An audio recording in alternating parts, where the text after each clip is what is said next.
दोस्तों, इस वीडियो में हम डिस्कस करेंगे कि मोड्स ऑफ बिजनेसेस क्या क्या अवेलेबल हैं इंडिया में।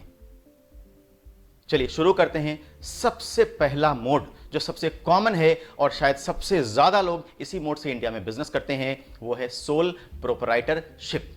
जी हां, सोल प्रोप्राइटरशिप। अब ये सोल प्रोप्राइटरशिप क्या होती है? आपने कई मर्तबा किसी प्रतिष्ठित शॉप पे, किसी मॉल में एक छोटी सी तख्ती जब आप इंटर करते हैं तो एक लगी होती है, जिस पर तमाम सारे इंस्ट्रक्शन लिखे होते हैं और लास्ट में लिखा होता है बाय ऑर्डर और आज्ञा से प्रो। तो प्रो का मतलब क्या है? क्या प्रो का मतलब प्रोफेसर है? नहीं। जब मैं छोटा था तो मेरे घर के पास एक कपड़े की बड़ी सी दुकान थी, उसके बाहर एक छोटी सी तख्ती लगी थी जिस पर तमाम सारे इंस्ट्रक्शन लिखे हुए थे और नीचे लिखा रहता था आज्ञा से प्रो। तो शायद मैं समझता था कि प्रो का मतलब होगा प्रोफेसर। नहीं, मैं गलत था। जब मैं बड़ा हुआ तो मुझे पता चला कि प्रो का मतलब प्रोफेसर नहीं है, प्रो का मतलब होता है प्रोपराइटर। प्रोपराइटर कौन होता है?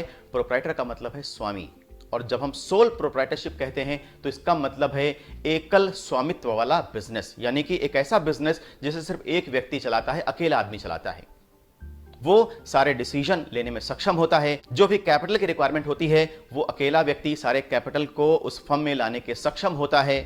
जो भी रिस्क उस बिजनेस से आने वाला है वो उस रिस्क को बेयर करने में सक्षम होता है। उसे किसी की मदद की जरूरत नहीं होती है, और अगर उसे किसी की मदद की जरूरत होती है तो वो होता है सिर्फ उसका स्टाफ, यानी कि उसे किसी पार्टनर की जरूरत नहीं होती।